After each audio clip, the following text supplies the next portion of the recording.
So we got the user here right, this one, not 5, 4, and we had another user, 6. Oh, 6 is not there. Why it is not there?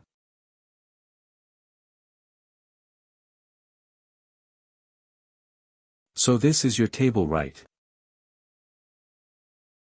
Oh, it is 9. My bad. Not sick. So take this user. It is there, okay. So 2 user we created. See, in the real time, nobody will do it manually, okay. Now we are doing it manually, right? I should have only entered the data here. Rest of the thing, the user creation, running the job, it would have automatically done, right? Everything I'm doing manually.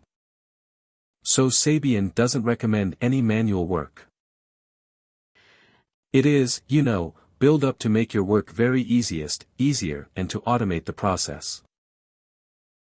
So just to make you understand, if in the day 1 I'll make everything automated, you cannot understand how the flow is working right, how the flow is happening. So you know, in the upcoming class I'll show you how we can automate everything. Process. We'll simply create the user here and the user will get onboarded to Sabian automatically. Okay. Those processes also we'll see.